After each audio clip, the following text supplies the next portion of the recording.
ఇక్కడ రెండు మాటలు మనం చూసాం. మీకు అర్థమవునట్లుగా చాలా క్లుప్తంగానే సులువుగా అర్థమయ్యే రీతిలో చెప్పే ప్రయత్నము చేస్తాను. ఇక్కడ రెండు లోతైన సత్యాలు ఉన్నాయి. ఏంటి ఆ లోతైన సత్యాలు అని అంటే, మన ఎదుట ఉంచబడినటువంటి పందెము. మన ఎదుట ఏముంచబడింది? ఏముందన్న రాజ్కుమార్ అన్న? అది నేను చెప్పిన మాట కాదు. ఎవరు చెప్పిన మాట? బైబిల్ వాక్యం. మన ఎదుట ఉంచబడిన పందెము. మన ముందు ఏముంది? మన ముందు ఏముంది? పందెం ఉంది. ఇప్పుడు మనం ఎక్కడున్నట్లు అర్థము? పందెంలో ఉన్నాం. ఎక్కడున్నాం? మనమందరం కూడా మన ముందు ఏముందంటే పందెం ఉంది. ఇప్పుడు మనం ఏం ఎరగాలంటే మనము పందెములో ఉన్నామని తెలుసుకోవాలి. ఇది మొదటిది. రెండవది, యేసుక్రీస్తు ప్రభువారి ఎదుట ఉంచబడిన ఆనందం. ఇప్పుడు యేసు ప్రభువారి ముందు ఏముంది? ఆనందం ఉంది. మన ముందు పందెం ఉంది. యేసు ప్రభు ముందు ఏముంది? ఆనందం ఉంది. అయితే ఆ ఆనందాన్ని ఆయన పొందుకున్నాడు. ఆయన కూడా 2025 సంవత్సరాల క్రితం మానవాళి కొరకు ఈ లోకంలో జన్మించినాడు.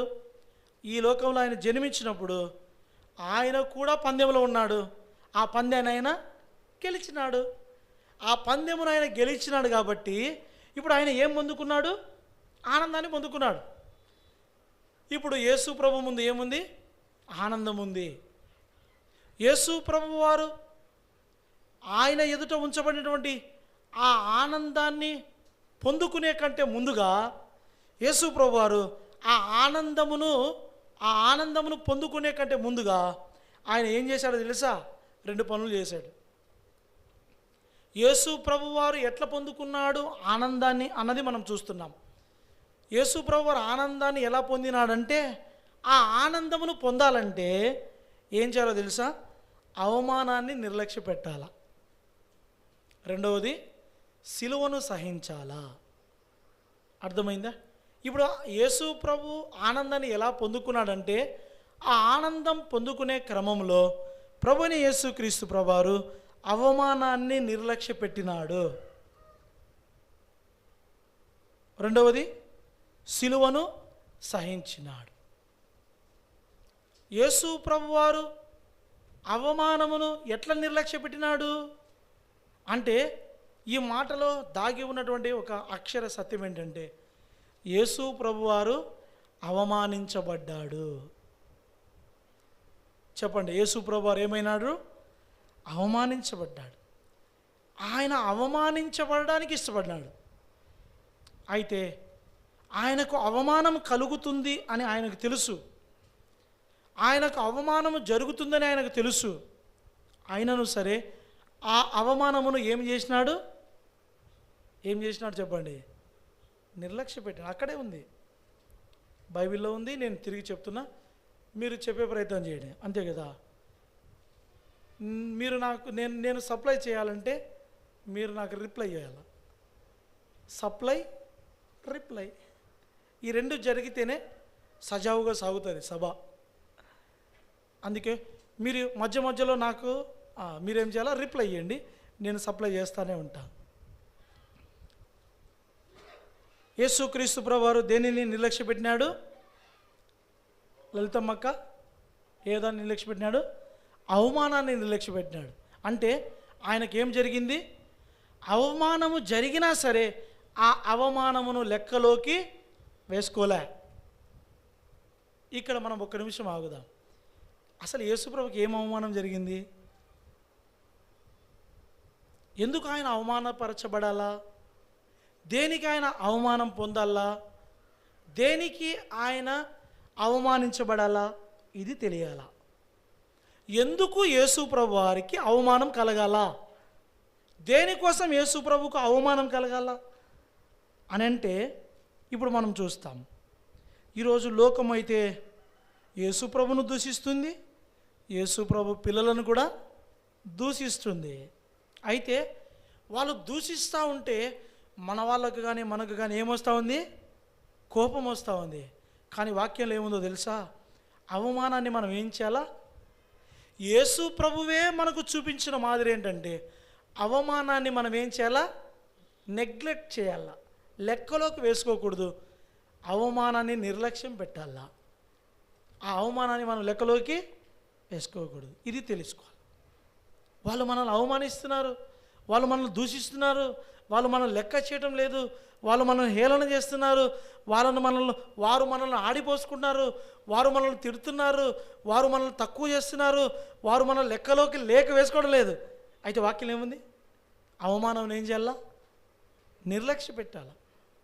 ఇవన్నీ చూసే క్రమంలో అన్నీ చూడొచ్చు, కానీ చాలా సంగతులు చెప్పొచ్చు. కానీ అయితే ప్రభుని ఆరాధించడానికి కేవలం కొన్ని సంగతులు మనం చూస్తాం. అందులో మొట్టమొదటి సంగతి, ప్రభుని యేసుక్రీస్తు ప్రభువారు ఎలా అవమానించబడ్డాడో మనకు తెలియాలా. ఎలా అవమానించబడ్డాడు యేసు ప్రభు? దేనికోసం అవమానించబడ్డాడు యేసు ప్రభు? దేని కొరకు ప్రభుని యేసుక్రీస్తు ప్రభువారికి అవమానం కలిగింది? ఎందుకు ఆయన అవమానాన్ని నిర్లక్ష్యపెట్టి ఎందుకు ఆయన సిలువను సహించవలసి వచ్చింది? దీనికి సమాధానాన్ని మనం వెతుక్కోవాలా. ఈ సమాధానాన్ని వెతుక్కోకపోతే మనము ప్రభువును సంపూర్ణంగా ఎరగలేం. ప్రభువును మనము ఎరిగినట్లయితే మనం అనుభవపూర్వకంగా ప్రభువును ఎరిగిన వారమై ప్రభువును మనం ఆరాధన చేస్తాం. ఆరాధన అంటేనే లేదా ప్రభువును ఆరాధించటము అని అంటేనే ఎరిగినటువంటిది. మనం ఎరిగినటువంటి ఆరాధన చేయాలా, లేదా మనకు తెలిసినటువంటి ఆరాధన మనం చేయాలా. అందుకే యేసు ప్రభువారు సమరయ స్త్రీతో ఒక మాట చెప్పినారు, మీరు మీకు తెలియని దానిని చూడండి. మీకు ఆ మాట చదివితే అర్థమవుతుంది. 4వ అధ్యాయం యోహాను సువార్త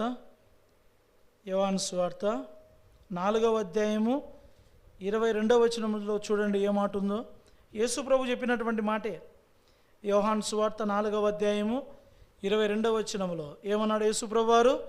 మీరు మీకు తెలియని దానిని ఆరాధించువారు. మనము దేనిని ఆరాధిస్తున్నామంట? తెలియని దానిని. మనం ఏదో అనుకొని, ఏదో ఊహించుకొని, ఏదేదో చేయాలని ఆరాటం. అయితే యేసు ప్రభు అన్నటువంటి మాట ఏంటో తెలుసా? మీరు మీకు తెలియని దానిని ఆరాధించువారు. అయితే యేసు ప్రభు ఒక మాట అన్నాడు తర్వాత కూడా, ఏమనండి చూడండి, మేము మాకు తెలిసిన దానిని ఆరాధించువారము. ఇప్పుడు ఈ ఒక్క వచనం ప్రకారముగా ఇప్పుడు ఆరాధన చేసేవారు ఎన్ని రకాలు చెప్పన రాజకుమార్ అన్న? ఈ వచనం ప్రకారంగా ఆరాధన చేసేవారు ఎన్ని రకాలు? 2 రకాలు. మొదటి రకం తెలియని దానిని ఆరాధించేటువంటి వారు. 2వ రకం తెలిసిన దానిని ఆరాధించేటువంటి వారు. అర్థమైందా? లోకము ఈ రెండింటి మధ్యలో ఇప్పుడు కొట్టుమిట్లాడుతూ ఉంది. ఈ లోకం ఇప్పుడు కొట్టుమిట్లాడుతూ ఉంది. తెలియని ఆరాధన చేస్తూ ఇదే ఆరాధన నిజమైన ఆరాధన అనుకుంటారు, తెలిసిన ఆరాధన చేస్తూ ఇదే నిజమైన ఆరాధన అంటున్నారు. మేము చేసేదే కరెక్ట్, మేము చేసేదే నిజం, మేము చేసేదే వాస్తవం, మాదే కరెక్ట్. ఇప్పుడు మన మాట కాదు లెక్కలోకి వేసుకోవాల్సింది. ఎవరి మాట వేసుకోవాలా? యేసుప్రభు మాట, వాక్యం యొక్క మాట లెక్కలోకి రావాలా. యేసుప్రభు ఎందుకన్నాడు ఈ మాట? మీరు మీకు తెలియని దానిని ఆరాధించువారు, మేము మాకు తెలిసిన దానిని ఆరాధించువారము. నీకు యేసుప్రభు గురించి ఏమి తెలుసో దానిని పట్టుకొని ఆరాధన చేయాలా. యేసుప్రభు గురించి నీకు ఏమి తెలియదో దానిని తెలుసుకోకుండా ఆరాధన చేయొద్దు. అందుకే యేసు ప్రభుని గురించి మనం తెలుసుకోవాలి. యేసు ప్రభును మనం ఎంత తెలుసుకుంటామో, యేసు ప్రభును మనం ఎంత ఎరుగుతామో, యేసు ప్రభును ఎంతగా మనం అనుభవిస్తామో, యేసు ప్రభుని గురించినటువంటి సత్యాన్ని ఎంత లోతుగా మనం ధ్యానిస్తామో మనం అంత ఎక్కువగా ప్రభుని ఆరాధించవచ్చు, తెలిసిన దాన్ని ఆరాధించవచ్చు. ఇప్పుడు లోకము ఈ రోజు గురించి మాట్లాడుతాను. ఈ ఈస్టర్ ఈ రోజు గురించి అయితే లోకము 99% తెలియని దానినే ఆరాధిస్తుంది. తెలియని దానినే కాదంటారా? యేసు ప్రభు వారు ఎప్పుడు పునరుత్థానం లేచినాడు? తెల్లవారుజామున లేచినాడని కొందరు అన్నారు. లేదు ఆయన పెందల కడలని లేచినాడని కొందరు అన్నారు. యేసు ప్రభు వారు లేదు ఎప్పుడైనా ఆయన ఆరాధించారు కొందరు అంటున్నారు. అసలు ఏది కరెక్ట్? ఈ మాటను నేను చాలా సంవత్సరాలు పరిశోధన చేసిన. ఈ మాట చాలా ఏళ్ళు, దాదాపు ఒక 15 సంవత్సరాల కంటే ఎక్కువగానే ఈ మాటని గురించి నేను పరిశోధన చేస్తూనే ఉన్నా. ఈ పరిశోధన చేసే క్రమంలో భాగంగా ఒక విషయం నాకు తెలుస్తూ వచ్చింది. రోమన్ క్యాథలిక్ మిషనరీ వారి యొక్క బైబిల్లో 73 పుస్తకాలు ఉంటాయి. ఇప్పుడు మన చేతిలో ఉన్నటువంటి ఈ పరిశుద్ధ గ్రంథంలో 66 పుస్తకాలు ఉంటాయి. అయితే రోమన్ క్యాథలిక్ మిషనరీ వారి యొక్క బైబిల్లో 73 పుస్తకాలు ఉంటాయి. మన దగ్గర ఉన్న పుస్తకంలో 66 పుస్తకాలు ఉంటాయి. అయితే అందులో రాయబడిన విషయాలకు మన చేతిలో ఉన్నటువంటి ఈ గ్రంథానికి కాస్త వ్యత్యాసం ఉంది. ఏది సత్యమో ఇప్పుడు తెలియని పరిస్థితిలో ఉన్నాం. అయితే ఏది కరెక్ట్? ఇప్పుడు నా చేతిలో ఉన్నదే కరెక్ట్ అని నేను గుడ్డిగా నమ్మలేను, లేదా వాళ్ళ దగ్గర ఉన్నదే కరెక్ట్ అని కూడా నేను గుడ్డిగా నమ్మలేను. అయితే ఏది కరెక్టో తెలియాలి అన్నటువంటి ఉద్దేశంతో లోకమంతా దేనిని పాటిస్తున్నారో తెలుసుకునే ప్రయత్నం చేశాను. ఇప్పుడు ఎవరి దగ్గర అత్యధికముగా పుస్తకం ఉంది, ఏ పుస్తకం ఉంది, ఏ గ్రంథం ఉంది? రోమన్ క్యాథలిక్ మిషనరీ వారి దగ్గర ఉన్నటువంటి ఆ గ్రంథం ఉందా? ఈరోజు మన చేతిలో ఉన్నటువంటి ఈ గ్రంథం ఉందా? ఏది అని అంటే, ఇప్పుడు ప్రపంచంలో ఎవరైతే క్రైస్తవులని పిలువబడుతున్నారో వారందరూ వాడుకలో ఉన్నటువంటి ప్రత్యేకమైన పరిశుద్ధ గ్రంథం ఏదంటే ఇప్పుడు మన చేతిలో ఉన్న ఈ గ్రంథమే. అనేక మంది ఈరోజు 66 పుస్తకములతో గుప్తమైనటువంటి ఈ పరిశుద్ధ గ్రంథాన్ని అనేకులు ఫాలో అవుతున్నారు, అనేకులు పాటిస్తున్నారు. కాబట్టి నేను కూడా అలాగే ఇదే సత్యమైనటువంటి గ్రంథం అని తెలుసుకున్నాను. తెలుసుకున్న తర్వాత ఈ సత్య గ్రంథంలో ఏమైతే ఉందో యేసు ప్రభుని గురించి అనేక సత్యాలు తెలుసుకుంటూ ముందుకు సాగుతున్నాం. ఎందుకు ఈ మాటలు మీతో చెప్తున్నానంటే, మనకు తెలిసిన దానిని ఏం చేయాలా? ఆరాధించాలి. తెలియని దానిని కాదు, తెలిసిన దానిని. అయితే యేసుక్రీస్తు ప్రభువారు ఎందుకొరకు అవమానించబడ్డాడు? ఆయనకు ఏ అవమానం కలిగింది? ఆయన ఎందుకు అవమానాన్ని నిర్లక్ష్యపెట్టినాడు? ఎందుకు అవమానాన్ని నిర్లక్ష్యపెట్టి ఎందుకు ఆయన సిలువను సహించినాడు అని అంటే, ఈ ప్రశ్నకు జవాబు తెలుసుకునే కంటే ముందుగా మనం ఏం తెలుసుకోవాలంటే, మనం ఎవరమో మనకు తెలియాలా. మనం ఎవరమో మనకు తెలియాలా. ఎందుకు నేను మనం ఎవరమో మనకి తెలియాలి అని అంటున్నానంటే, యేసు ప్రభువారు స్వయాన తన నోటితో పలికినటువంటి ఒక మాట ఏమిటంటే, నీ కంటిలో దూలం పెట్టుకొని నీ సహోదరుని కంటిలో నలుసును నువ్వు చూస్తావా? ఏమన్నాడు యేసు ప్రభువారు? నీ కంటిలో దూలం పెట్టుకొని నీ సహోదరుని కంటిలో నలుసును వెతుకుతావా? అంటే ఈ మాటకు అర్థం ఏంటంటే, నీ గురించి నువ్వు తెలుసుకోకుండా ఇతరుల గురించి తెలుసుకోవడానికి నీకేం అవసరం అని అర్థం. ఎవరి గురించి తెలుసుకోవాలి మనము? ముందు నువ్వెవరో తెలుసుకో. నువ్వు ఎలాంటి వాడివి, నీ పరిస్థితి ఏంటి? ముందు నువ్వెవరో, నువ్వు ఎలాంటి వాడవో తెలుసుకుంటే ఆ తర్వాత దేవుడు అర్థమవుతాడు. దేవుడు మనకు బాగా అర్థం కావాలంటే మన గురించి మనకు బాగా తెలియాలి. మన గురించి మనం ఎంత బాగా తెలుసుకుంటామో దేవుడు కూడా అంత బాగా మనకు అర్థమవుతాడు. మొట్టమొదటిగా ఇప్పుడు మనం ఏం చేయాలంటే, యేసుక్రీస్తు ప్రభువారు ఎందుకొరకు అవమానాన్ని నిర్లక్ష్యపెట్టి ఎందుకు సిలువను సహించినాడో, ఆయన అవమానాన్ని నిర్లక్ష్యపెట్టి సిలువను సహించి ఆనందాన్ని పొందుకున్నాడు. ఎందుకు ఇదంతా జరిగింది అని అంటే, దీనికి సమాధానాన్ని మనం తెలుసుకునే కంటే ముందు మనం అందరం ఏం తెలుసుకుంటామో మన గురించి మనం తెలుసుకుందాం. అసలు మనం ఎవరం, మన పరిస్థితి ఏంటి, మన యొక్క స్థితి ఏంటి ఇప్పుడు తెలుసుకునే ప్రయత్నం చేద్దామా? మొట్టమొదటిగా రండి, యెషయా గ్రంథంలోకి రండి. యెషయా గ్రంథం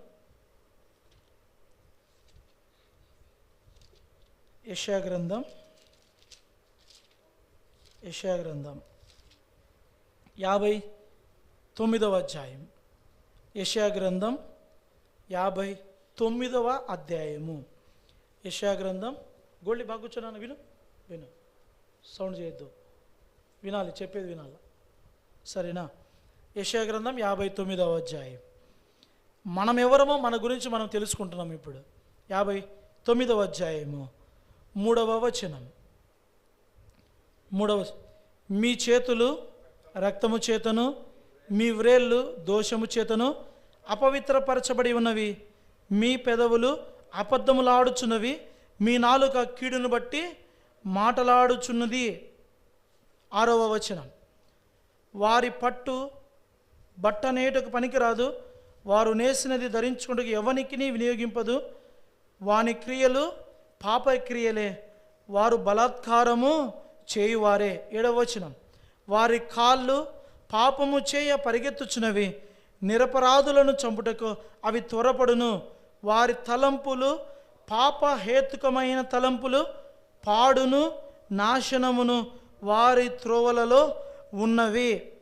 8వ వచనం, శాంతవర్తనమును వారు ఎరుగరు, వారి నడువడులలో న్యాయము కనబడదు, వారు తమ కొరకు వంకర త్రోవలు కల్పించుకొనుచున్నారు, వాటిలో నడుచు వాడెవడును శాంతి నొందడు. ఇక్కడ నుండి 8వ వచనం వరకు మనం చూసినట్లయితే మనం ఎవరమో మనకు అర్థమవుతుంది, మన బ్రతికేందో మనకు అర్థమవుతుంది, మన స్థితి ఏందో మనకు అర్థమవుతుంది. ఎక్కడి నుంచి మనం చూసినట్లయితే తల దగ్గర నుంచి చూస్తాం. 7వ వచనంలో రాసింది, వారి తలంపులు పాపహేతుకమైన తలంపులు. 7వ వచనం 3వ లైన్లో ఉంది, వారి తలంపులు ఎలాంటివంట? పాపహేతుకమైన. తల నుండి మొదలు పెడితే మన తలలో ఉన్నటువంటి ఈ మెదడులో నుండి ఏం పుడతాయి? మనకు పాపహేతుకమైన తలంపులు పుడతాయి. తల నుండి మొదలు పెడితే మన గురించి మనం తెలుసుకోవడము, మన తల నుండి మనము మొదలు పెడితే ఎలాంటి వారం అంట? మనము పాపహేతుకమైనటువంటి వారం. రెండవది, ఆ తర్వాత నోటి దగ్గరికి వస్తే 3వ వచనంలో చివరి 2 లైన్లు, మీ పెదవులు అబద్ధములాడుచున్నవి, మీ నాలుక కీడును బట్టి మాటలాడుచున్నది. ఇప్పుడు మన నోటిలో ఉన్నటువంటి ఈ పెదవులు, మన నోటి లోపల ఉండే ఈ నాలుక ఎలాంటిదంట? అబద్ధములాడేటి, కీడు మాట్లాడేటి. ఇవన్నీ కూడా మన తలను గురించి చూసినా, లేదా మన పెదవులను గురించి చూసినా, లేదా మన నాలుకను గురించి చూసినా మంచిది ఏదైనా కనబడతా ఉందా? ఏమీ లేదు. అంతా కూడా పాపమే కనబడతా ఉంది. సరే, ఆ తర్వాత మన కాళ్ళ దగ్గరికి లేదా మన చేతుల దగ్గరికి వస్తాం. మన చేతుల దగ్గరికి వస్తే 3వ వచనం 1వ లైన్, మీ చేతులు రక్తము చేతను. ఇప్పుడు వ్రేళ్ళ దగ్గరికి వస్తాం. మీ వ్రేళ్ళు దోషము చేతను ఏమైనాయంట? అపవిత్రపరచబడ్డాయి. ఇప్పుడు మన చేతులు ఏమైపోయినాయి? మన వ్రేళ్ళు ఏమైపోయినాయి? అంతా అపవిత్రమే. తల, నోరు అని చూసి మన చేతులు. ఇప్పుడు మన కాళ్ళ దగ్గరికి వస్తే 7వ వచనం 1వ లైన్, వారి కాళ్ళు పాపము చేయ పరిగెత్తుచున్నవి. ఇప్పుడు కాళ్ళ దగ్గరికి వచ్చినాం. ఏముంది? అందుకోసమే బైబిల్ గ్రంథంలో ఒక మాట రాసింది, చక్కటి మాట రాసింది. 1వ అధ్యాయం యెషయా గ్రంథం 1వ అధ్యాయం, యెషయా గ్రంథం 1వ అధ్యాయము 6వ వచనం మొదటి 2 లైన్లు చదువుదాం. యెషయా 6 మొదటి 2 లైన్లు, 1వ అధ్యాయం 6వ వచనం మొదటి 2 లైన్లు. అరకాలు మొదలుకొని, చదవండి అందరూ, అరకాలు మొదలుకొని తల వరకు స్వస్థత కొంచెమైనా లేదు. ఏమైపోయింది? ఈ మాట ప్రకారం ఇప్పుడు ఏమైపోయింది? ఇప్పుడు మనం తల నుంచి కింద పాదాల వరకు చూసినాం. ఇక్కడ ఏం రాసింది? అరకాలు మొదలుకొని కింద పాదాలు మొదలుకొని తల వరకు మానవుని యొక్క బ్రతుకులో ఏమి లేదు.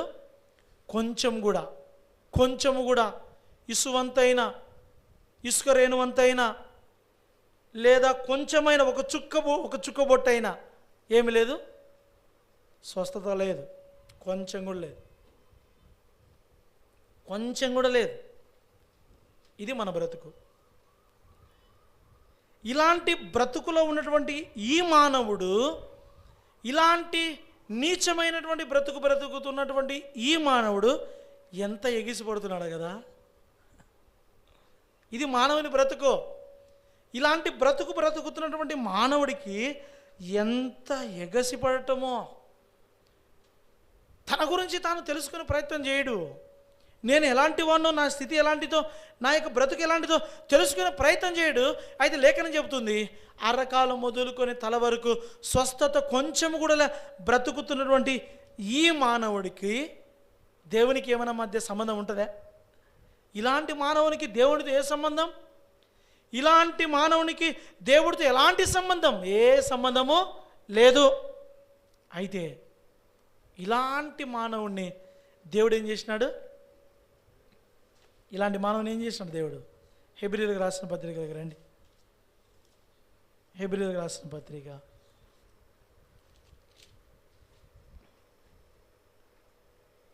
2వ అధ్యాయం. హెబ్రీయులకు రాసిన పత్రిక 2వ అధ్యాయము 6వ వచనము. 6వ వచనం అందరం కలిసి చదువుదాం. 6వ వచనం అందరం కలిసి చదువుతాం. అయితే ఒకడు ఒక చోట ఇలాగున దృఢముగా సాక్ష్యం ఇచ్చిన, నీవు మనుష్యుని జ్ఞాపకము చేసుకున్నటకు వాడేపాటి వాడు, నీవు నరపుత్రుని దర్శించుటకు వాడేపాటి వాడు. ఇలాంటి వాడిని దేవుడు జ్ఞాపకం చేసుకోవడం అనేది ఎక్కడైనా చూసాం మనం? ఇలాంటి మనుషుని జ్ఞాపకం చేసుకోవడం, ఇలాంటి నరపుత్రుని జ్ఞాపకం చేసుకోవడం, ఇలాంటి పాపపు బ్రతుకులో ఉన్నటువంటి ఈ మానవుని జ్ఞాపకం చేసుకోవడం ఎవరైనా జ్ఞాపకం చేసుకుంటారా? అంత మాత్రమే కాదు, మన యొక్క బ్రతుకంతా కూడా, మన యొక్క పాపపు బ్రతుకంతా కూడా, మన యొక్క చీకటి బ్రతుకు అంతా కూడా, మానవుని యొక్క బ్రతుకంతా కూడా రికార్డ్ అయింది. అంతా రాసి పెట్టారు, అంతా రికార్డ్ అయింది. ఎట్లా రికార్డ్ అయిందో తెలుసా?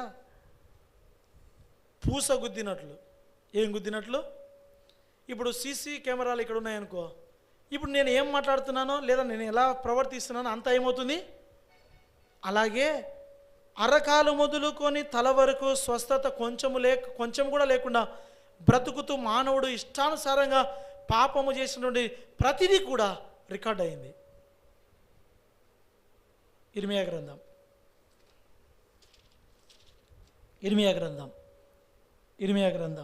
17వ అధ్యాయం.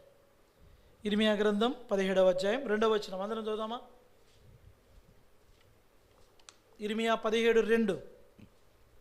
యూదా పాపము ఇనుప గంటతో, పాపము దేనితో రాయబడిందంట చెప్పండి? ఇనుప గంటతో రాయబడింది. నెంబర్ 1. నెంబర్ 2, అది వజ్రపు మొనతో లిఖించబడింది. దేనితో అంట? వజ్రపు మొనతో. ఇప్పుడు వజ్రపు మొనతో లిఖించబడిన దాన్ని తుడిపిపెట్టాలంటే సాధ్యమవుతుందే? ఇనుప గంటతో రాయబడింది, వజ్రపు మొనతో లిఖించబడింది. 3వది, అది వారి హృదయములనేది పలకల మీద చెక్కబడింది.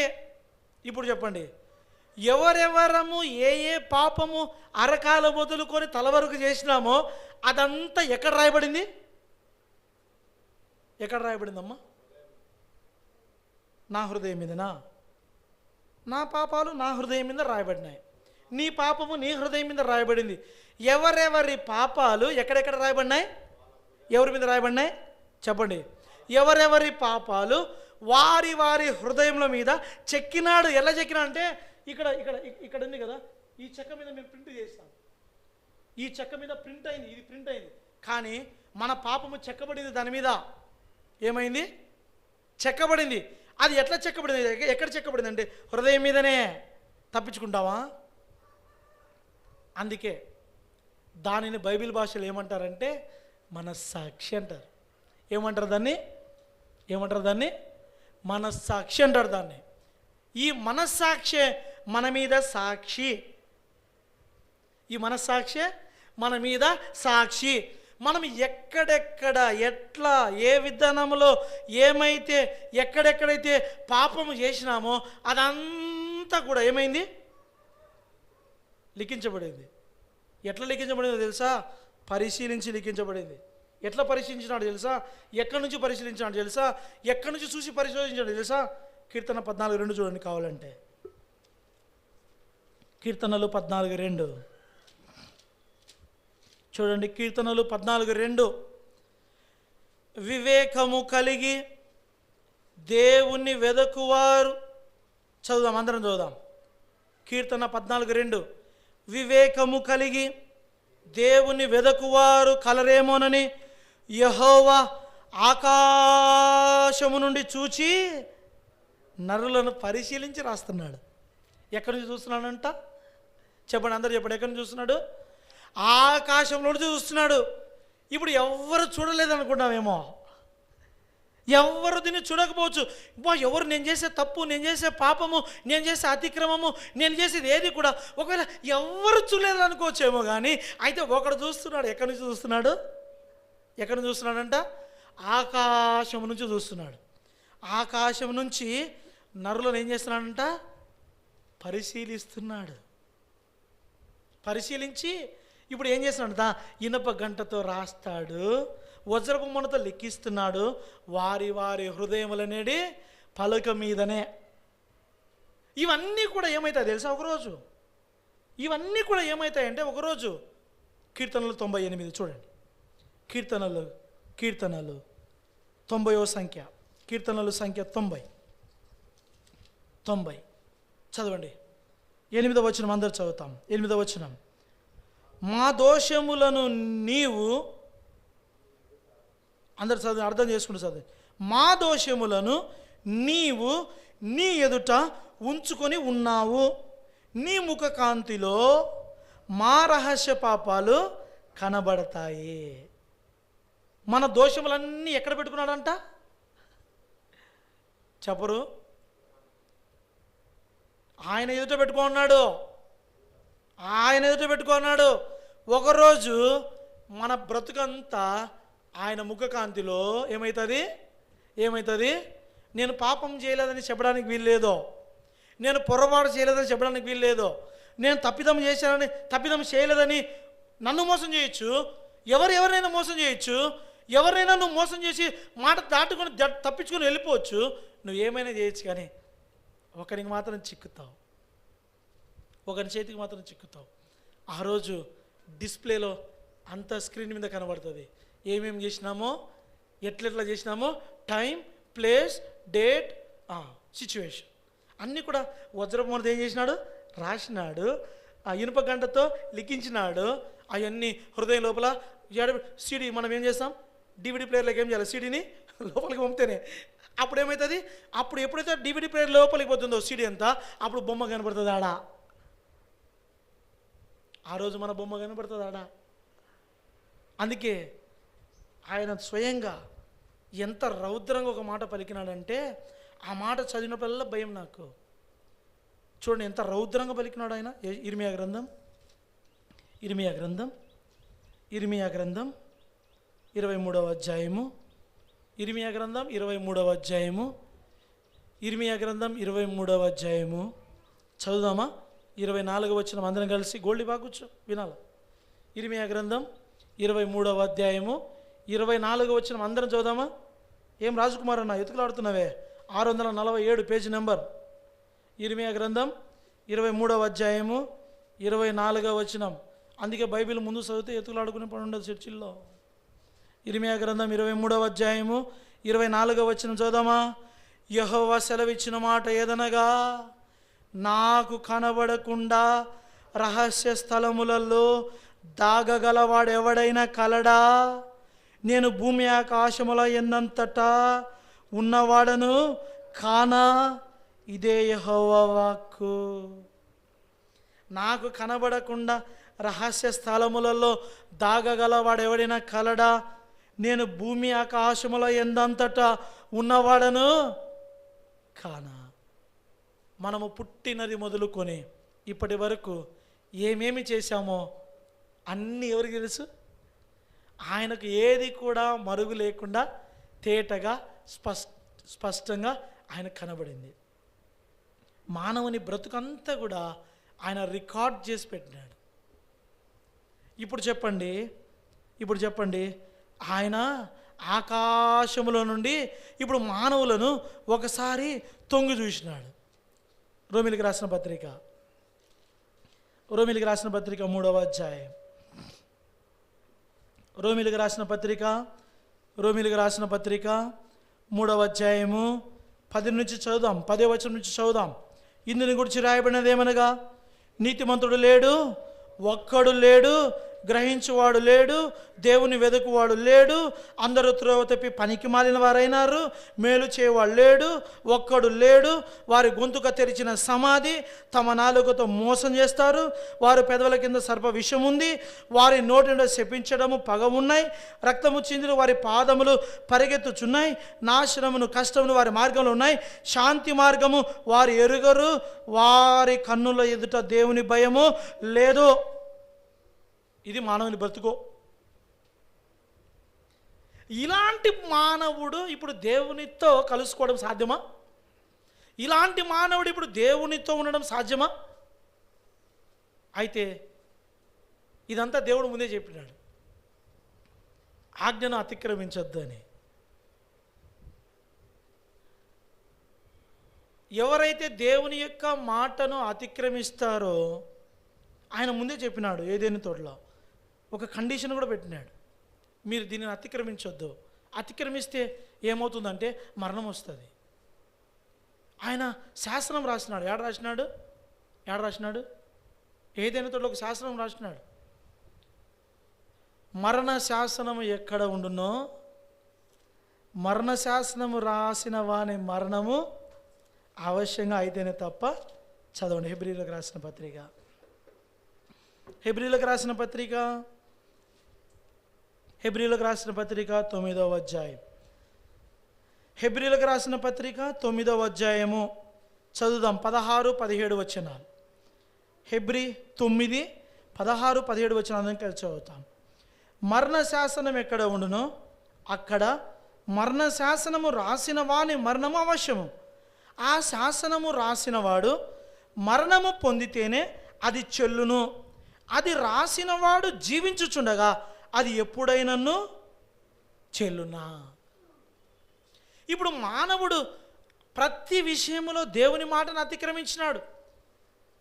ఏదైనా తోటలో దేవుడే ఒక శాసనం రాసినాడు, దేవుని మాటను అతిక్రమించొద్దని. దేవుని మాటను అతిక్రమిస్తే మరణము సంభవిస్తుందని దేవుడే శాసనం రాసినాడు.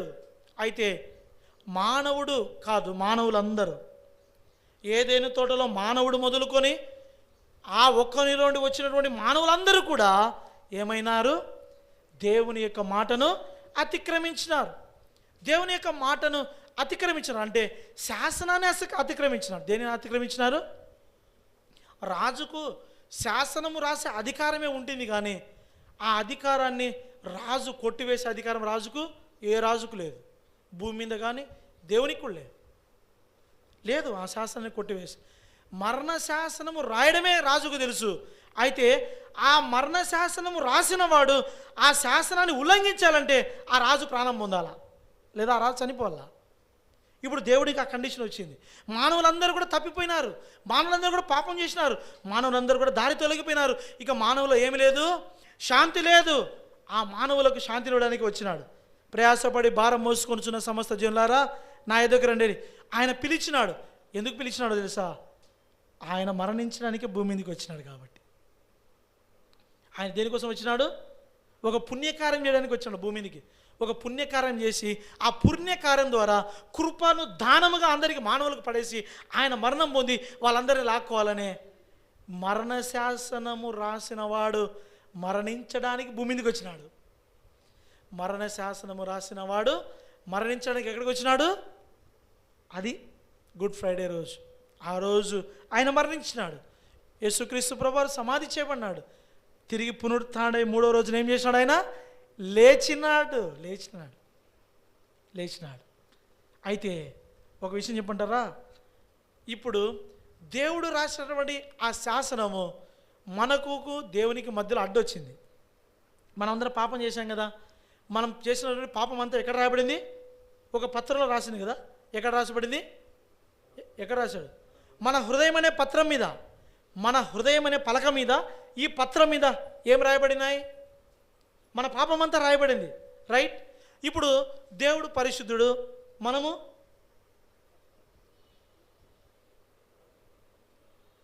చెప్పరు, మానవుడు పాపే. దేవుడు పరిశుద్ధుడు. అయితే పాపి అయినటువంటి మానవుడు పరిశుద్ధుడైన దేవుని కలుసుకోవాలంటే ఒకటి అడ్డం వచ్చింది. ఏం అడ్డం వచ్చింది తెలుసా? ఈ శాసనమే అడ్డం వచ్చింది. ఏం అడ్డం వచ్చింది? శాసనం అడ్డం వచ్చింది. ఇప్పుడు ఈ శాసనం అడ్డు లేకుండా ఏం చేయాలా? అది అడ్డు లేకుండా పోవాలా. అది ఈ శాసనమే మనకు దేవునికి ఏమొచ్చింది చెప్పరు? 59 ఏషియా చదవండి, దాని కన్క్లూజన్లోనికి వెళ్దాం. ఒక్కొక్క పాయింట్ దాటుకుంటూ మీకు మళ్ళీ ముందుకు తీసుకెళ్తాను. ఏషియా 59 చదవండి. మొదటి వచనం చాలులేండి. మొదటి వచనం ఏషియా 59 మొదటి వచనం. రక్షింపనేరక ఉండినట్లు యెహోవా హస్తము కురుచ కాలేదు, విననేరక ఉండినట్లు ఆయన చెవులు మందము కాలేదు. మీ దోషములు మీకును మీ దేవునికిని ఎట్టొచ్చినాయంట? అడ్డం వచ్చినాయి. ఇప్పుడు చెప్పండి, దేవునికి మనకు మధ్యలో అడ్డు ఏముంది? అడ్డం ఉంది. దోషం అంటే ఈ దోషాలు అడ్డున్నాయి, ఇవన్నీ అడ్డున్నాయి. ఈ అడ్డు ఏంటంటే శాసనమే. ఈ శాసనము ఉండగా మనం దేవుని కలవలేము, దేవుడు మనల్ని కూడా కలవలేడు. ఇప్పుడు అది ఏమైనా తొలగిపోవాలి. అది తొలగిపోవాలంటే ఏం చేయాలి తెలుసా? యేసు ప్రభువారు అవమానాన్ని నిర్లక్ష్య పెట్టాలా, సిలువను సహించాలా. యేసు ప్రభువారే కనుక అవమానాన్ని నిర్లక్ష్య పెట్టకపోతే, యేసు ప్రభువారే సిలువను సహించకపోతే మనకు దేవునికి అడ్డుగా ఉన్నది ఈ మధ్యపు గోడ ఏమవుతుంది? అడ్డుగా తొలగిపోదు. మీకు అర్థం? ఇప్పుడు మనకు అడ్డం వచ్చింది కదా, దేవునికి మనకు ఏమొచ్చింది అడ్డము? మన దోషములు అడ్డం వచ్చినాయి, మన పత్రమే అడ్డం వచ్చింది, మన పాపపు పత్రమే. అయితే ఇప్పుడు మనం చేసిన దోషములు, పాపములు, అరికాలం తల వరకు మనం చేసిన ఇవన్నీ కూడా రికార్డ్ అయినాయి కదా. రికార్డ్ అయినవన్నీ కూడా మన హృదయమైన పలక మీద రాయబడ్డాయి. దానిని ఏమన్నామంటే పత్రము అన్నాం. ఆ పత్రమునే శాసనము అన్నాం హెబ్రీ పత్రిక ఆధారంగా. ఇప్పుడు దాన్ని ఏం చేయాలి తెలుసా? దాని అడ్డం లేకుండా తీసేయాలా. దాన్ని ఏం చేయాలా? అర్థమైందా? ఆ పత్రాన్ని ఇప్పుడు ఏం చేయాలి లలితమ్మక్క? ఆ పత్రాన్ని ఏం చేయాలి ఇప్పుడు? ఎవరు తీసేయాలి దాన్ని? మనతో అవుతుందే? ఎవరు తీసేయాలా? ఎట్లా తీసేస్తాడు? కొలొస్సీయులకు రాసిన పత్రిక రండి, మీకు అర్థమవుతుంది అనుకుంటున్నాను. నేను అర్థం కాకపోయినా నేనేం చేయలేను. కొలొస్సీయులకు రాసిన పత్రిక 2వ అధ్యాయం చదవండి. 13 నుండి 15 వరకు కలిసి ఉన్నాయి. అందరం కలిసి చదువుదాం. కొలొస్సీ 2 13 నుండి 15 వరకు కలిసి ఉన్నాయి, కలిసి చదువుదాం. మరియు అపరాధముల వలనను శరీరమందు సున్నతి పొందక ఉండుట వలనను మీరు మృతులై ఉండగా దేవుడు రాతరూపకమైన ఆజ్ఞల వలన మన మీద రుణముగాను మనకు విరోధముగా ఉండిన పత్రం. మన మీద రుణముగా మనకు విరోధముగా ఏముంది? అర్థమైందా? మనకు విరోధంగా ఏముంది? మనకును దేవునికి మధ్య అడ్డుగా ఏముంది? ఈ పత్రం ఉంది. ఏ పత్రం అంటే మన పాపముల చిట్ట. ఈ చిట్ట మనకు మన దేవునికి అడ్డం ఉంది. ఈ పత్రం ఏం కావాలంటే మనకు అడ్డము లేకుండా ఎత్తివేయబడాలా. ఏం చేయాలా? అందుకోసమే ఈ పత్రములో దేవుడు రాత రూపకంగా ఇనుప గంటముతో రాసిన, వజ్రపు మొనతో లిఖించిన, మన హృదయమైన పలకల మీద చెక్కినటువంటి దేవుని రాత రూపకమైనటువంటి ఈ చేవ్రాత తుడిచిపెట్టబడాలంటే ప్రభువైన యేసుక్రీస్తు ప్రభువారు అవమానాన్ని నిర్లక్ష్య పెట్టాలా? సిలువను ఏం చేయాలా? మన అంశం అదే మొదటి నుంచి చెప్పేది. సిలువను ఏం చేయాలా? సహించాలా. ఇప్పుడు ఈ పత్రములో రాయబడినటువంటి రాతరూపకమైన ఈ మాటలన్నీ కూడా తుడుపు పెట్టబడాలంటే ఇప్పుడు యేసుక్రీస్తు ప్రభువారు ఏం చేయాలి తెలుసా? ఆ పత్రాన్ని తన చేతిలోకి తీసుకొని కలవరి శిలువలో మేకులు కొట్టించుకోవాలా. ఎప్పుడైతే ఆ పత్రమును ఆయన చేతిలో పట్టుకొని కలవరి శిలువలో మేకులతో ఆయన తన చేతులలో ఎప్పుడైతే మేకులు కొట్టించుకుంటాడో, ఆ మేకులు కొట్టినప్పుడు ఆయన చేతిలో నుండి ఏమొస్తుంది? రక్తం వస్తుంది. ఆ రక్తం ఏం చేస్తుంది తెలుసా? ఈ పత్రములో రాయబడిన రాత రూపకమైన ఈ మాటలన్నిటిని కూడా తుడిపేసింది.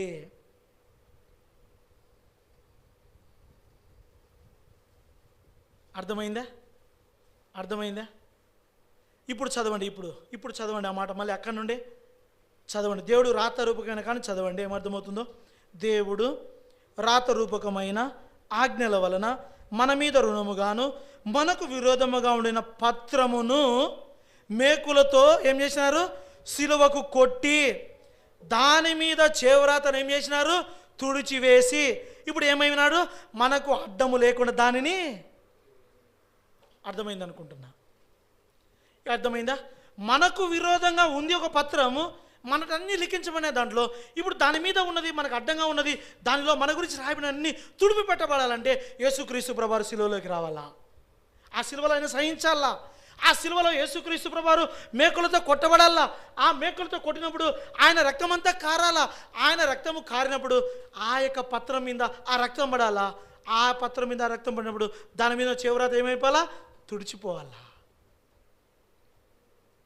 ఎప్పుడైతే దాని మీద ఉన్నటువంటి చివరాత ఎప్పుడైతే యేసుక్రీస్తు ప్రభువారి యొక్క రక్తం తుడిచివేయబడిందో ఇక ఏముంది దాంట్లో? ఆ పత్రంలో ఏమనుందే? ఇంకా ఆ పత్రం దేనికైనా అవసరమా? ఇంకా అవసరం లేదు. ఈ పత్రం అవసరం లేదు.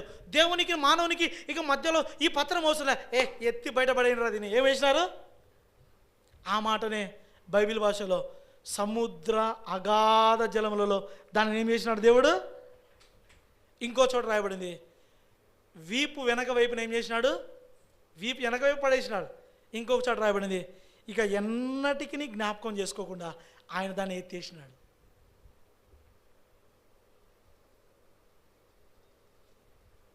చేవ్రాతను తుడిచివేసినాడు, అడ్డం లేకుండా దాన్ని ఎత్తేసినాడు. ఇప్పుడు చూడండి ఏముందో, మనకు అడ్డం లేకుండా దానిని ఎత్తివేసి, ఇప్పుడు చదవండి ఆ మాట, మనకు అడ్డం లేకుండా దాన్ని ఎత్తివేసి మన అపరాధములన్నిటిని ఏం చేసినాడు? క్షమించినాడు. క్షమించిన తర్వాత ఏం జరిగింది? ఆయనతో కూడా మనలను ఏం చేసినాడు? జీవింపజేసినాడు. ఈ లోక ప్రధానులను, ఈ లోక అధికారులను ఏం చేసినాడు? ఆయన నిరహాయుధులనుగా చేసినాడు. శిలువ చేత జయోత్సవముతో మనల్ని అందరినీ పట్టుకొచ్చినాడు, తీసుకొచ్చినాడు, బాహాటంగా వేడుకకి ఇప్పుడు కనబరిచినాడు. ఒకప్పుడు మన బ్రతుకంతా పాపపు బ్రతుకే, అయితే ప్రభువైన యేసుక్రీస్తు ప్రభువారు ఇప్పుడు బాహాటముగా మనందరినీ ఇప్పుడు వేడుకకు జయోత్సవంతో, శిలువ జయోత్సవంతో పట్టుకొచ్చి తీసుకొచ్చి ఇప్పుడు పెట్టి ఇక్కడ కూర్చోబెట్టాడు. లోకాధికారులను, ప్రధానులను ఏం చేసినాడు ఆయన? ఎప్పుడైతే యేసుక్రీస్తు ప్రభువారు లేచినాడో పునరుత్థానుడై, ఎప్పుడైతే యేసుక్రీస్తు పునరుత్థానం లేచినాడో మానవుని యొక్క పాపము తీసివేయబడింది. ఇక మానవుని మీద ఏ పాపము కూడా ఏం చేయదు, ఇప్పుడు ఏలుబడి చేయదు, అంత ఎత్తిపోయింది. రోమిలికి రాసిన పత్రికలకు రండి, ఈ మాట చదివి ముగిస్తాం. చాలా సంగతులు ఉన్నాయి కానీ అన్ని మాటలు మనకు అవసరం లేదు ఒకే రోజు, కానీ కొన్ని మాటలు చదువుతాం. రండి, రోమిలికి రాసిన పత్రిక, రోమిలికి రాసిన పత్రిక, రోమిలికి రాసిన పత్రిక 4వ అధ్యాయము, రోమిలికి రాసిన పత్రిక 4వ అధ్యాయము 25వ వచనం అందరం కలిసి చదువుదాం. రోమా 4:25 అందరం కలిసి చదువుదాం. కొలస్సీ 2:13-15 వచనాల్లో మన అపరాధాలన్నీ క్షమించినాడు కదా. క్షమించిన తర్వాత ఏం జరిగింది మనకు? రోమా 4:25 ఆయన మన అపరాధం నిమిత్తము అప్పగింపబడి మనము నీతిమంతులముగా తీర్చబడ్డకై. రోమా 3:11 ఏముంది? రోమా 3:11 ఏముంది? చూడకుండా చెప్పండి. నీతిమంతుడు లేడు, ఒక్కడు లేడు. ఎప్పుడు? యేసుక్రీస్తు ప్రభువారు కలువరి శిలువలో చనిపోయి, ఆయన చనిపోక ముందు భూమి మీద నీతిమంతుడు ఒక్కడు లేడు. ఎప్పుడైతే ప్రభువైన యేసుక్రీస్తు ప్రభువారు చనిపోయి సమాధి చేయబడి ఎప్పుడైతే ఆయన పునరుత్థానుడై లేచినాడో ఏం జరిగింది? ఇప్పుడు చూడండి, రోమా 4:25 చివరి లైన్, మనము నీతిమంతులముగా తీర్చబడ్డకై లేపబడిన. ఎప్పుడైతే ప్రభువైన యేసుక్రీస్తు ప్రభువారు పునరుత్థానుడై లేచినాడో ఇప్పుడు మానవుడు ఏమైనాడు చెప్పరు? నీతిమంతుడైనాడు. ఏమైనాడు మానవుడు? నీతిమంతుడైనాడు. ఎవరైతే యేసుక్రీస్తు ప్రభువారి యొక్క మరణ, భూస్థాపన, పునరుత్థానములలో ఎవరైతే పాలివారై ఉన్నారో ఇప్పుడు వాళ్ళు పాపులు కారు. వాళ్ళు ఎవరై అంటే వాళ్ళందరూ కూడా నీతిమంతులే. రుజువు దొరికింది. నువ్వు నీతిమంతులుగా ఎలా అంటే, నా కొరకు నా యేసు ప్రభువారు చనిపోయి సమాధి చేయబడి లేచినాడు, నా పాపములు ఆయన సమాప్తం చేసినాడు. ఆయన లేచుట ద్వారా ఇప్పుడు నేను నీతిమంతునిగా తీర్చబడినా. ఇప్పుడు ఏం చేస్తా? నీతిమంతుడైనటువంటి నేను, నా నీతిమంతుడు నా ప్రభుని ఏం చేస్తా? ఆరాధిస్తా. ఎలా జరిగిందో తెలుసా? ఈ నీతివంతమైనటువంటి ఈ జీవితం ఎలా వచ్చిందో తెలుసా? ఒక కార్యం యేసు ప్రభు వారు చేసినారు. ఆ కార్యం సామాన్యమైనది కాదు. అది ఏ కార్యమో తెలుసా? అది ఎలాంటి కార్యమో తెలుసా? చూడండి 18వ వచనం, రోమా 5:18. రోమా 5:18. కాబట్టి తీర్పు ఒక్క అపరాధము మూలన వచ్చినదై మనుషులందరికీ శిక్షావిధి కలుగుటకు ఎలాగూ కారణమాయనో, అలాగే ఒక్క పుణ్యకార్యము వలన కృపాదానము మనుషులందరికీ జీవప్రదమైన నీతి విధింపబడుటకు కారణమాయను. 19. ఎలయనగా ఒక మనిషిని అవిధేయత వలన అనేకులు పాపులుగా ఎలాగూ చేయబడిరో, అలాగే ఒకని విధేయత వలన అనేకులు నీతిమంతులుగా చేయబడుదురు. ఒక్క పుణ్యకార్యం, ప్రభువైన యేసుక్రీస్తు ప్రభువారు చేసిన ఒక్క పుణ్యకార్యము మానవులందరికీ కృపను తీసుకొచ్చి, మానవులందరి యొక్క పాపమును తీసివేసి, మానవులందరికీ కూడా నీతిమంతులుగా చేసి, మానవులందరూ కూడా ఇప్పుడు దేవుని పిల్లలుగా జీవప్రదమైనటువంటి నీతి విధిలో సదాకాలం నీతిమంతుల దేవునితో కలిసి జీవించిన ఆధిక్యత యేసుక్రీస్తు ప్రభువారి యొక్క పునరుత్థానం కలుగజేసింది. యేసుక్రీస్తు ప్రభువారి పునరుత్థానం ద్వారా మనుషులందరికీ జీవప్రదమైన నీతి విధి కలిగింది. ఇది యేసుక్రీస్తు ప్రభువారి మూలంగా కలిగింది. దీనిని చేయడం కోసమే, ఈ జీవప్రదమైన నీతి విధి మానవునికి కలగాలనే యేసుక్రీస్తు ప్రభువారు ఏం చేసినారు? అవమానాన్ని నిర్లక్ష్య పెట్టినాడు. రెండవది, సిలువను సహించినాడు. ఆ అవమానం ఆయన నిర్లక్ష్య పెట్టకపోతే, ఆ సిలువను ఆయన సహించకపోతే, ఈ జీవప్రదమైన విధి, నీతి విధి మానవునికి కలుగదు.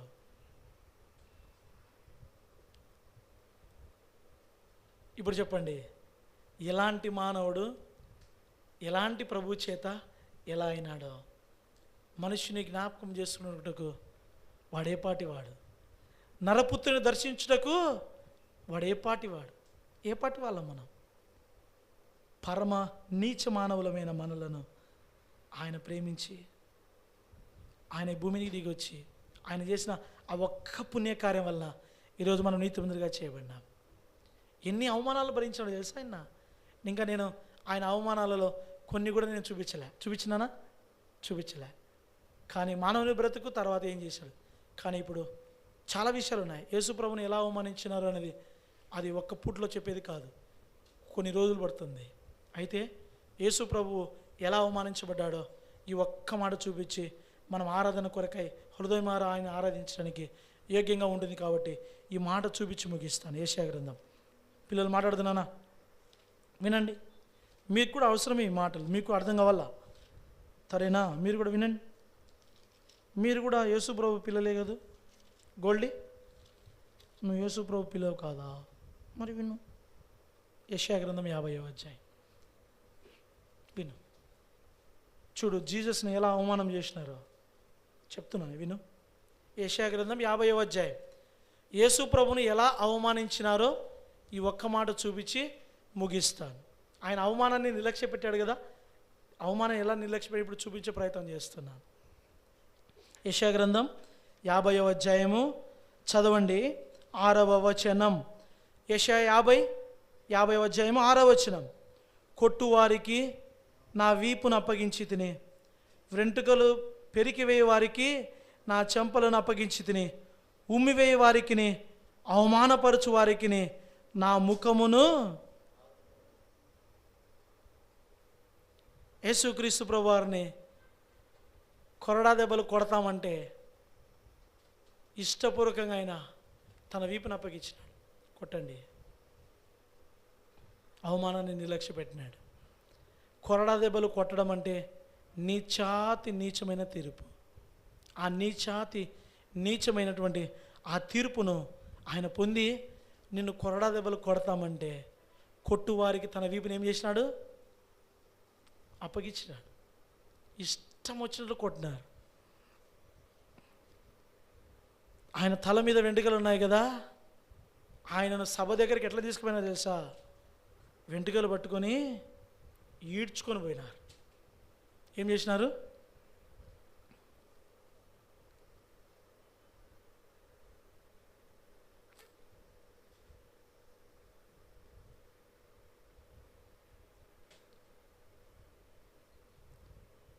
ఎలాంటి మానవుని కోసం,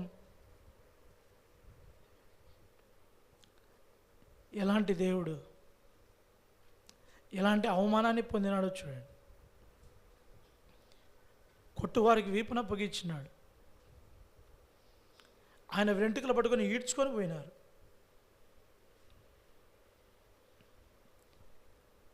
థూ అని ఉమ్మి వేసినారు మొక్కాన్న.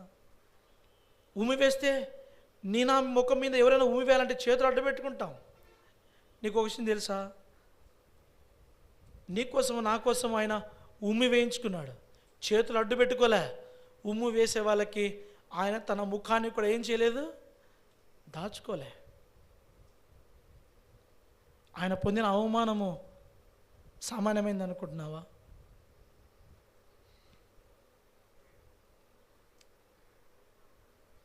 ఇంత భయంకరమైన అవమానము జరుగుతున్నా సరే ఆ అవమానాన్ని ఏం చేశాడు ఆయన?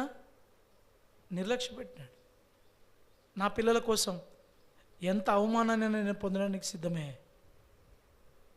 కొడతారా కొట్టుకోండి, తిడతారా తిట్టుకోండి, ఉమ్మి వేస్తారా ఉమ్మి వేసుకోండి. కానీ ఇంతకన్నా భయంకరమైన ఇంకా అవమానం జరిగింది. ఇంతకన్నా భయంకరమైన అవమానం ఏం జరిగిందో తెలుసా? యేసు ప్రభువారి బట్టలు ఊడదీసినారు. యేసు ప్రభువారి, ఇది నా మాట కాదు, బైబిల్లో ఉంది, లూకా సువార్త.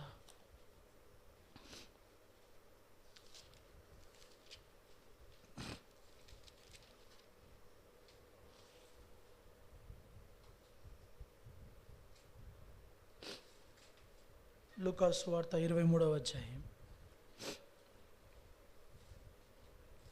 లూకా సువార్త 23వ అధ్యాయం చదువుదాం. 34వ వచనం.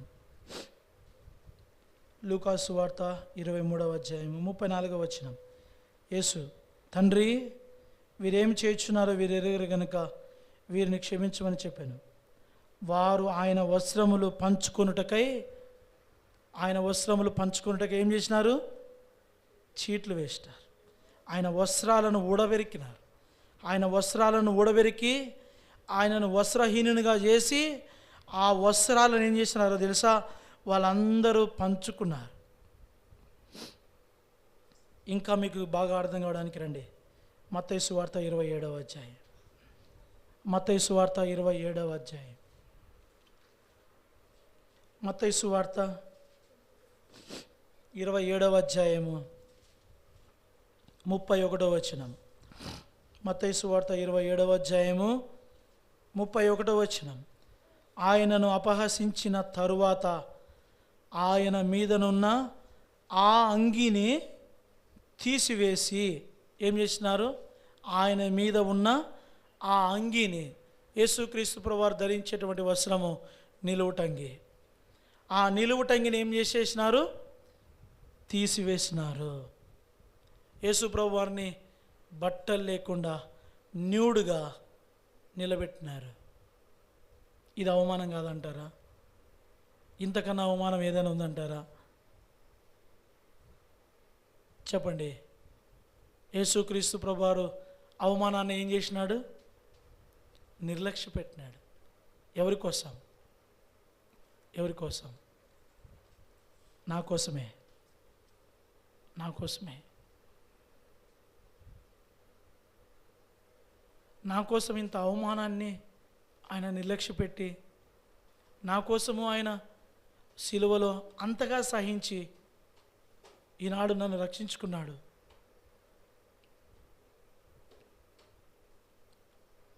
ఇంతగా నా కొరకు అవమానమును పొంది, ఇంతగా నా కొరకు సిలువను సహించిన నా ప్రభువును నేను కొనియాడి, నా ప్రభువు నేను పూజించి, నా ప్రభువు నేను ఆరాధించుకుంటే ఈ భూమి మీద నాకంట భయంకరమైన దౌర్భాగ్యుడు లేనే లేడు. అందుకే ఎల్లప్పుడూ నా జీవితకాలం అంతయు నా ఒంట్లో ఊపిరినంత వరకు నా ప్రభువు నేను ఆరాధిస్తాను, నా ప్రభు నేను పూజిస్తాను, నా ప్రభు నేను ఘనపరుస్తాను, నా ప్రభుకి నేను మహిమ వచ్చేలాగానే బ్రతుకుతాను.